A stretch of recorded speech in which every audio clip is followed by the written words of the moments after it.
अब हम एक्सरसाइज 7.3 चालू करते हैं। ठीक है कि triangle ABC and triangle DBC are two isosceles triangles on the same base BC and vertices A and D are on the same side of BC. Okay, if AD is extended to the intersect BC at P, हमको कुछ चीजें prove करनी है। उसने बोला कि जो A B C है वो क्या है, वो है सर आइसोसेलेस ट्राइंगल। और सर उसने बोला ये जो छुटकू सा है ना, छुटकू सा DBC, छोटू, मैं भी छोटू हूं पर ठीक है, तो ये छोटू वाला जो है वो भी एक आइसोसेलेस ट्राइंगल है। छोटे हैं तो क्या हुआ, बड़ा छोटा पैकेट बड़ा दबा का, अरे ऐसा बोलते हैं ना यार, मेरी हाइट थोड़ी छोटी है यार, तुम लोगों को बता देता हूँ सच्चाई कि जो मेरी हाइट है वो थोड़ी सी छोटी है। मैं जब 9th-10th में था तो मुझे ना चार, जैसे बोलते नहीं है जितने मुंह उतनी बात है, मैं हर किसी से यही पूछता था कि मैं अपनी हाइट कैसे बढ़ाऊं, क्योंकि उस टाइम पे ना मुझे आर्मी में जाने का बहुत शौक था। मेरे को ऐसा था कि मेरे को बस आर्मी में लगना है, तो मैं हाइट बढ़ाना चाह रहा था, क्योंकि आर्मी में क्या है, पैरा कमांडो वगैरह बनना हो तो हाइट बहुत चाहिए हो, मेरी हाइट उतनी थी नहीं। तो सर क्या करते थे पता है, मेरे को बोल दिया भाई कि चलो भाई तुमको है ना रनिंग करो, हाइट बढ़ जाएगी। तो मैं है ना बहुत रनिंग करता था, तो मेरे को वैसे भी देखो स्पोर्ट्स में बहुत मजा आता है, तो मैं रनिंग वनिंग करने लगा, तो अभी मेरी हाइट थोड़ी भी बढ़ी नहीं। फिर मेरे को किसी ने साइकिल, और साइकिल तो भैया मैं इतनी चलाता था, मेरे यहाँ से जो स्कूल था वो कम से कम 4.5 किलोमीटर दूर था, तो मैं मेरे घर से सुबह स्कूल जाता था 4.5 किलोमीटर, वहां से फिर वापस आता था घर पे। कितना हो गया भैया, 9 हो गया। और मैंने जानबूझ के ट्यूशन भी उधर साइड रखवा लिया था कि जो 4.5 किलोमीटर स्कूल के पास में ही, ठीक है, क्योंकि मेरे दोस्त लोग भी उधर जाते थे थोड़ा, और थोड़ा साइकिल भी ज्यादा चला लूंगा। तो भैया मैंने 9th और 10th पूरा ऐसे 9 18 किलोमीटर साइकिल चलाई, फिर भी मेरी हाइट नहीं बढ़ी। किसी ने बोला कि ऐसे करके पंजों के ऊपर खड़े होकर चलो, मैं भैया जब रनिंग करता था उसके बाद पंजों के ऊपर खड़े होकर चलने लगा। किसी ने बोला पुलअप्स, ज्यादा पुलअप्स नहीं, लटको 1-1 मिनट तक लटका। किसी ने बोला उल्टा लटक के पत्थर पकड़ो, पत्थर पकड़ने लगा। अरे कोई बोलता है खड़े रह के लोटा में पानी पियो, अरे ये करो, अरे वो करो, पता नहीं, इतनी मुंह जितनी मुंह उतनी बात है, पर मेरी हाइट नहीं बढ़ी। तो ये क्यों नहीं बढ़ी, ये साइंस कहता है हेरिडिटी वाला। ना तो मेरे दादाजी ज्यादा लंबे हैं, ना मेरे पिताजी, ना मेरी माताजी, और ना मेरे मामा जी, कोई भी इतना लंबा नहीं कि मेरे को उनका किसी का मिल सके जो मैं बड़ा हो सकूं। ठीक है, तो इसके लिए मैंने बोला हाइट छोड़ो, बॉडी बना लेते हैं। अगर हाइट नहीं है तो बॉडी तो कम से कम है, थोड़ी पर्सनैलिटी तो अच्छी लगेगी कि नहीं लगेगी, ऐसा सिस्टम था मेरा थोड़ा। तो अब क्वेश्चन की तरफ बढ़ते हैं, ज्यादा कहानी हो गई हो। तो भाई क्वेश्चन में बता दिया है कि 2 ट्राइंगल है, एक एबीसी और एक डीबीसी। 2 ट्राइंगल है भैया हमारे पास, और जो एडी था उसको थोड़ा और बढ़ा दिया है और पी तक लगा दिया है, जो बीसी पे है, पी है ना। तो हमको सबसे पहला क्या प्रूव करना है, सबसे पहला प्रूव करना है हमको कि triangle ABD congruent and equal होना चाहिए ट्राइंगल एसीडी से। सर परिवर्तन संसार का नियम है, ओके ठीक है, पेन चेंज कर ली, बस ये लाइन बोल दिया करो तो आ जाता है। हम लाइव क्लास भी करेंगे यार, टेंशन मत लो तुम लोग। हाँ तो भाई चालू करते हैं। सबसे पहले तो देखो भाई हमारे पास गिवन क्या है। सर हमारे पास गिवन है कि अब मैं ना इतनी बड़ी चीजें नहीं लिखूंगा कि एबीसी एक आइसोसेलेस ट्राइंगल है, डीबीसी भी एक आइसोसेलेस ट्राइंगल है, वो तुम्हें पता है क्वेश्चन में लिखा हुआ है। तो तुम गिवन में ना जो चीजें लिखा करो, जो चीजें तुमको है ना उसमें नहीं लिखते हैं। जैसे कि देखो अगर वो आइसोसेलेस ट्राइंगल है तो क्या हो जाएगा, AB is equal to AC हो जाएगा कि नहीं हो जाएगा, AB is equal to AC, अगर वो आइसोसेलेस ट्राइंगल है तो बन गया। उसके बाद में देखो DBC भी एक आइसोसेलेस ट्राइंगल है तो क्या हो जाएगा कि DB is equal to DC। ये 2 चीजें गिवन में मिल गई हमको क्योंकि दोनों आइसोसेलेस ट्राइंगल्स हैं। अब बेटा बताओ, जब हमारी क्या कहा था हमने, 7.2 थ्योरम कहती है कि 2 साइड्स इक्वल हो तो angles equals to opposite sides are equal, तो angle B is equal to angle CB हो जाएगा। लिख देते हैं, काम आएगा कहीं तो angle ABC is equal to angle ACB by theorem 7.2, है ना, ये भी हमने लिख दिया। चलो टू प्रूफ सबसे पहले वाला लिखो। पहला वाला क्या प्रूफ करना है कि ट्राइंगल ABD है ना and equal to and congruent होना चाहिए ट्राइंगल ACD से। ये दोनों क्या होने चाहिए भैया, कॉन्ग्रुएंट होने चाहिए। ओके, उसके बाद में हम क्या करते हैं, प्रूफ पे जाते हैं बेटा, है ना। प्रूफ पे जाते हैं कि नहीं जाते हैं, तो चलो प्रूफ पे जाते हैं। तो लिखेंगे सबसे पहले in triangle ABD and triangle ACD। तो देखो बच्चा लोग, हमने अभी थ्योरम पढ़ी थी एस एस एस, हम उससे प्रूव कर सकते हैं। देखो A B is equal to A C, A B is equal to A C, ये भी क्या हो जाएगा, गिवन है सर, क्योंकि आइसोसेलेस ट्राइंगल है। ओके बेटा, उसके बाद में देखो B D is equal to D C, ये भी क्या था, वो दूसरा वाला भी छोटा छुटकू वाला ट्राइंगल भी आइसोसेलेस है, तो ये भी क्या हो गई दोनों, D B is equal to B क्या हो गई, क्या हो गई, डी सी हो गई सर, डी सी, तो ये भी क्या आ गया, गिवन।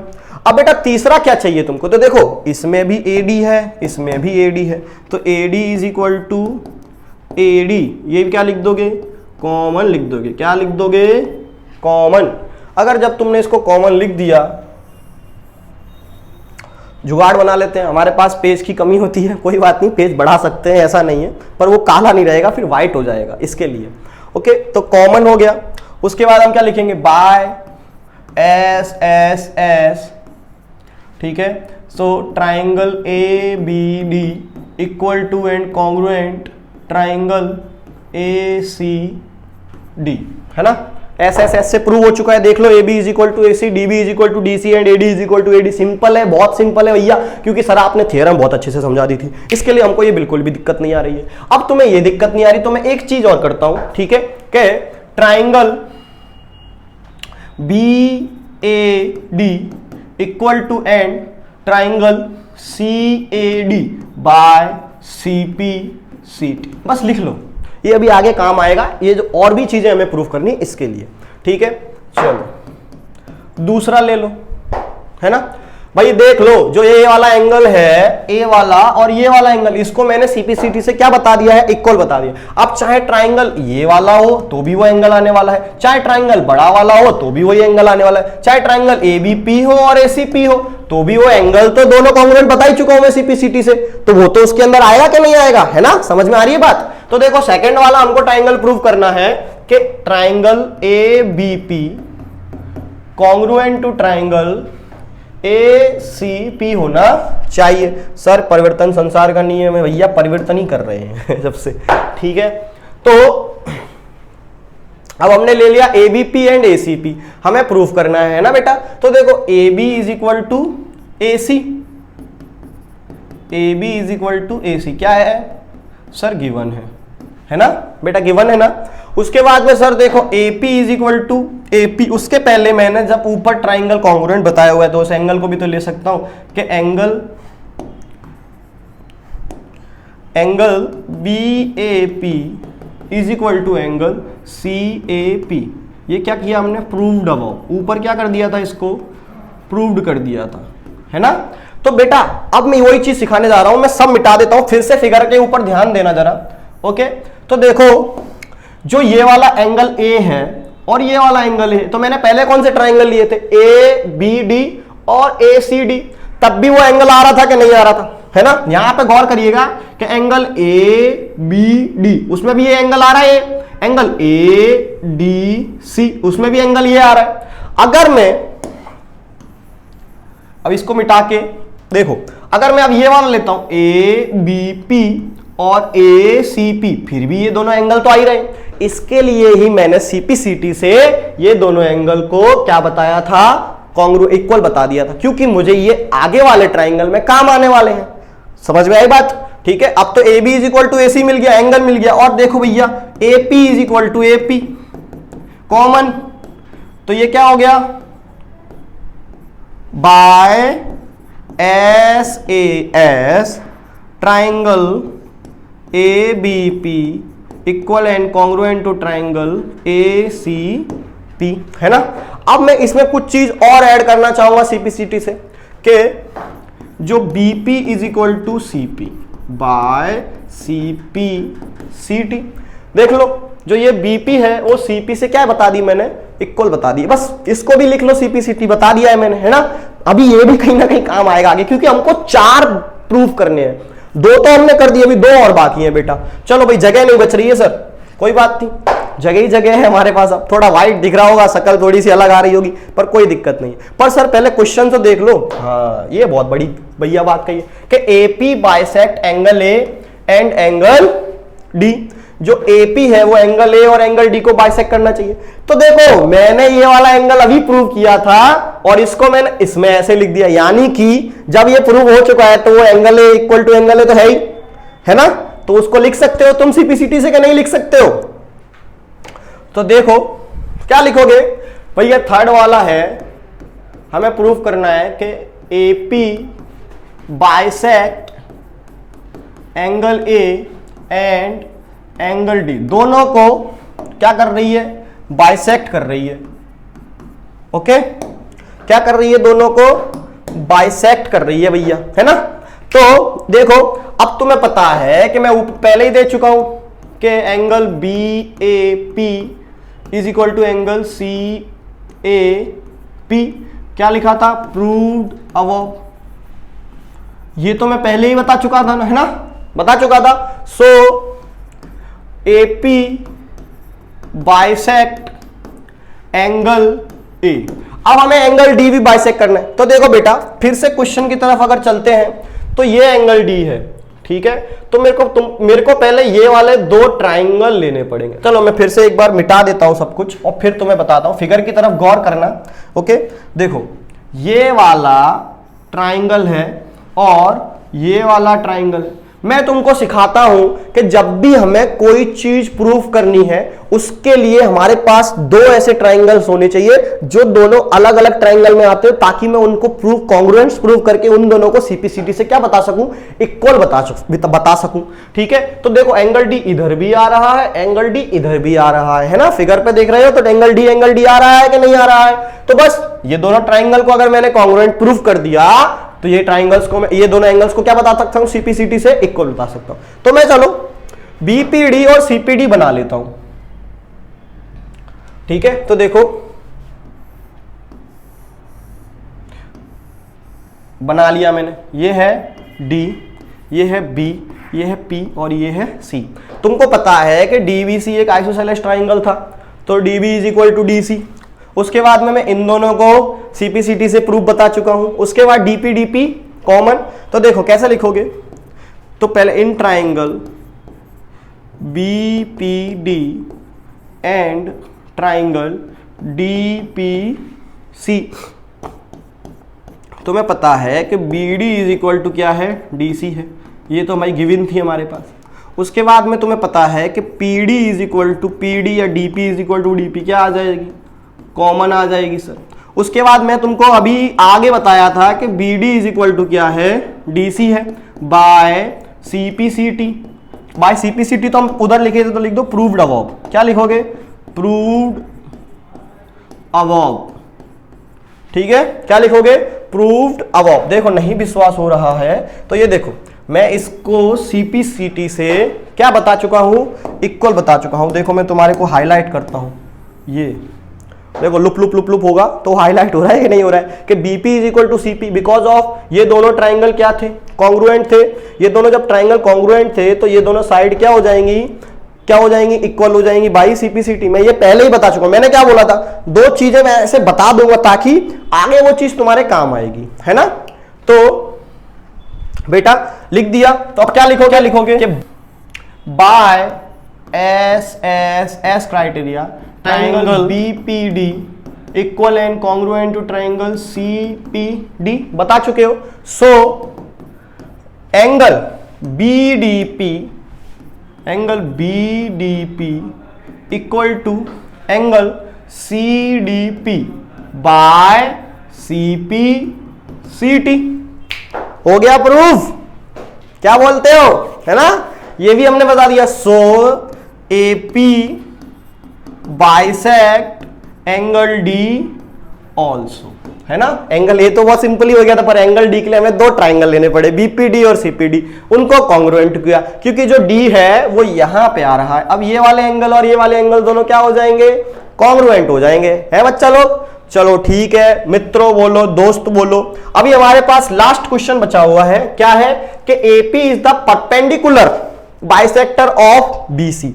जो ये BC है, अब मैं फिर से मिटाता हूं और तुम्हें कुछ चीजें बताता हूं, तो मैं फिर से मिटाता हूं और कुछ चीजें बताता हूं, है ना, बढ़िया राइमिंग हो गया। कि जो BC है ना, ये BC का जो AP है, ये AP ये क्या होना चाहिए, परपेंडिकुलर बाइसेक्टर होना चाहिए। बेटा यहां पे हमें बोला नहीं है कि एपी बाइसेक्टर है, ये हमें प्रूव करना है। और परपेंडिकुलर बोला है, परपेंडिकुलर का मतलब होता है कि 90 डिग्री होना चाहिए, ना तो पी 90 डिग्री है और ना क्या है, ना तो पी 90 डिग्री है। और एपी बाइसेक्ट करता है बीसी को, जब बाइसेक्ट करेगा तो हाफ हाफ पार्ट्स में डिवाइड कर देगा। तो बेटा मैं ये तो चीज ले चुका हूं कि BP is equal to CP है, ये चीज मैं ले चुका हूं, है ना, कि ये तो मैं बता चुका सर, ये तो आप बता चुके हो सीपीसीटी से कि ये दोनों इक्वल है, पर एंगल पी को कॉन्ग्रुएंट बताना बहुत जरूरी है सर, बताना बहुत जरूरी है। चलो कोई बात नहीं, बता देते हैं। यही है, बीसी लिखा हुआ है, तो मैं जब पता है तुमको कि बीपीडी और सीपीडी को कॉन्ग्रुएंट बता चुका हूं, तो मैं लिख सकता हूं कि angle BPD congruent to angle CPD by CPCT because of triangle BPD is congruent to triangle CPD, okay है ना, because of triangle BPD congruent to triangle CPD। तो जो एंगल P है इधर वाला और इधर वाला, इन दोनों को मैंने क्या बता दिया है, इक्वल बता दिया, यानी इधर का एंगल और इधर का एंगल वाला के AP is the perpendicular bisector of BC। Perpendicular यानी 90 डिग्री भी होना चाहिए और बाइसेक्टर भी होना चाहिए। तो देखो सबसे पहले तो BC का परपेंडिकुलर बाइसेक्टर यानी BP इज इक्वल टू क्या है, PC है बाय CPCT बोलो या हम बोल सकते हैं प्रूव्ड अबव। हम इसको पहले ऊपर प्रूव कर चुके, तो क्या लिखोगे, प्रूव्ड अबव। क्या लिख दिया हमने, प्रूव्ड अबव, कि ये दोनों तो हम पहले ही प्रूव कर चुके। उसके बाद देखो बेटा, मान लो BC is a straight line, BC is the straight line। BC क्या है, स्ट्रेट लाइन है सर। तो जब स्ट्रेट लाइन होगी BC, तो ये वाला एंगल और ये वाला एंगल को प्लस करो तो कितना होगा, 90 degree. So angle BPD plus angle CPD is equal to कितना हो जाएगा, 180 डिग्री, है ना। अब तुम्हें पता है कि ये दोनों एंगल तो मैं पहले इक्वल बता चुका हूं, तो मैं इसकी जगह पे इसको लिख सकता हूं, तो ये और ये दोनों हो गए। तो 2 of angle BPD is equal to 180 degree. सीधी सी बात है ना, ये एंगल इस एंगल से इक्वल है, तो मैं इस एंगल की जगह पे इस एंगल की जगह पे इस एंगल को लिख सकता हूं, क्योंकि दोनों इक्वल है। तो ये और ये को प्लस करूंगा तो 2 बन जाएगा कि नहीं बन जाएगा, बन जाएगा कि नहीं बन जाएगा बेटा, 2। तो कट गया ये इससे, तो angle BPD is equal to क्या आ गया, 90 डिग्री आ गया सर। तो परपेंडिकुलर भी हो गया और बाइसेक्टर तो था ही, क्योंकि BP is equal to PC है। So hence proved. ये क्या हो चुका बेटा, प्रूव्ड हो चुका है कि ये दोनों परपेंडिकुलर, ये AP जो है परपेंडिकुलर बाइसेक्टर है BC का। समझ में आया, स्क्रीनशॉट ले जो आपने बता। तो आपने હવે चलीसु आगे वधीसु हो। तो આપણે હવે છે क्वेश्चन 2 કે AD is an altitude of an isosceles triangle ABC in which AB is equal to AC। ठीक है, हमको पता है कि जो ABC है वो एक आइसोसेलेस ट्राइंगल है और जो AD है वो एक एल्टीट्यूड है। एल्टीट्यूड है यानी 90 डिग्री तो बनाएगा ही बेटा, है ना। और हमको प्रूव करना है कि AD बाइसेक्ट BC। पहले तो AD जो है BC को बाइसेक्ट करता हो, तो CPCT से सिंपल सी बात, अभी पढ़ के आ रहे हैं हम। और एंगल को भी बाइसेक्ट, वो भी CPCT से, खाली कॉन्ग्रुएंट प्रूव कर दो CPCT से हो जाएगा। चलो तो भाई सबसे पहले 2 ट्राइंगल ले लो, एक ट्राइंगल ले लो, ऐसा बोलना चाह रहा था यार, सही है, साइज वाइज। अब नाम लिख दो इसके कि ABC एक आइसोसेलेस ट्राइंगल, यानी ये दोनों साइड क्या हो गई, इक्वल। AD जो है एक परपेंडिकुलर बाइसेक्टर है 90 डिग्री। जब इधर 90 डिग्री होगा तो इधर भी क्या होगा, एल्टीट्यूड है वो तो बेटा, है ना। ये हमने बना दिया डायग्राम। अब तुम्हें पता है गिवन में क्या लिखोगे बेटा कि AB is equal to AC दिया हुआ है, क्योंकि ABC एक आइसोसेलेस ट्राइंगल है ना। और AD जो है एल्टीट्यूड है, तो जो एंगल D होगा वो कितना हो जाएगा, 90 डिग्री। गिवन है पर बता दिया मैंने, ठीक है। टू प्रूफ, तो पहला बेटा पहला वाला एंगल ले लो टू प्रूव के लिए कि AD बाइसेक्ट BC। है ना, ये हमको प्रूव करना है, पहला वाला लिया हमने। चलो प्रूफ लिखते हैं। प्रूफ लिखेंगे बेटा तो कौन से दो ट्राइंगल ले लेंगे कि बीसी को बाइसेक्ट करने के लिए, यानी ये दोनों साइड्स को क्या बताना पड़ेगा, इक्वल बताना पड़ेगा, है ना, इन दोनों साइड को क्या बताना पड़ेगा, इक्वल बताना पड़ेगा, तभी बाइसेक्टर बनेगा एपी एडी। ओके, तो क्या करोगे, पहले ट्राइंगल ले लो, in triangle A B D and triangle A D C. Okay, तो देखो बेटा, सबसे पहले तो तुम्हें पता है कि A B is equal to क्या है, ए सी है। क्या लिखोगे इधर कि गिवन है सर, ए सी क्या है, गिवन है। उसके बाद में एंगल डी, ऐसे नहीं लिख सकते सर, क्या सर आप भी यार भूल जाते हो, angle B D A congruent to equal to angle D C A. क्या लिखोगे, because D is equal to कितना है, 90 डिग्री है, तो दोनों तरफ 90 डिग्री होगा, है ना। तीसरा क्या ले लोगे कि सर, तीसरा क्या ले लेंगे, जो AD इज इक्वल टू क्या हो जाएगा, AD क्या आ जाएगा सर, कॉमन आ जाएगा। क्या आ जाएगा, कॉमन। देख लो ये दोनों में AD आ रहा है ना, तो क्या लिख दोगे, बाय SAS, सास आ गई इधर बेटा, triangle APD equal and congruent to triangle ADC, sorry P लिख दिया मैंने, ABD and ADC. So by CPCT BD is equal to BC, है ना। अब CPCT से मैंने क्या प्रूव कर दिया कि BD is equal to BC, तो क्या करेगा, AD किसको बाइसेक्ट करेगा, AD बाइसेक्ट BC, है ना। बाइसेक्ट का मतलब क्या होता है, दो टुकड़ों में बांटना, तो BC को उसने दो टुकड़ों में इक्वल तरीके से बांट दिया, ये हमने प्रूव कर दिया कॉन्ग्रुएंट। चलो अब देखो हमें सेकंड वाला प्रूव करना है, जुगाड़ बना लेते हैं कि AD बाइसेक्ट एंगल AB। बेटा यही सेम टू सेम लिख दोगे, तो देखो ये एंगल है तो क्या लिखोगे, एंगल A, नहीं ए तो तुम्हें बताना है, तो जो बताना होता है वो कहाँ लिखा जाता है, बीच में, तो angle BAD equal to angle CAD। क्या लिखोगे इधर, बाय CPCT। ओके, लिख दिया बाय CPCT। लो ये भी proof, so AD bisect angle A also. CPCT से उन दोनों एंगल को इक्वल बता दोगे तो वो भी क्या हो गया, बाइसेक्ट हो गया। बहुत सीखते होगे, पढ़ते होगे, 7.2 में पढ़ा होगा, 7.1 में पढ़ा होगा, इतना वो नहीं था इसमें, ठीक है। स्क्रीनशॉट ले हुए तो ले लो, ये गुजराती बोलता हूँ थोड़ी सी मैं, जो लोग गुजराती नहीं जानते हैं उन लोगों के लिए है कि मतलब स्क्रीनशॉट लेना हो तो ले सकते हो ऐसा। तो यार तुम लोगों के पास भी कुछ नुस्खा वगैरह है क्या हाइट बढ़ाने का? अब तो खैर बढ़ेगी नहीं मेरी हाइट, खैर ये तो साइंस कहता है कि नहीं बढ़ती है कुछ साल के बाद। अब मैं अपनी उम्र नहीं बताना चाहता हूँ अभी, ठीक है। मैं वो 30 साल का हूँ, मेरी शादी हो चुकी है, मेरी एक वाइफ है चमेली, ओके, और मेरे 2 बच्चे हैं कलवा और कलवी। मजाक कर रहा हूँ, नहीं है मेरे, इनविजिबल रहते हैं खाली वो बस चलो ठीक है। चलो अब हमको वो भाई साहब 2 ट्राइंगल दिए हुए हैं सर, क्या हुआ उसमें यार, 2 ट्राइंगल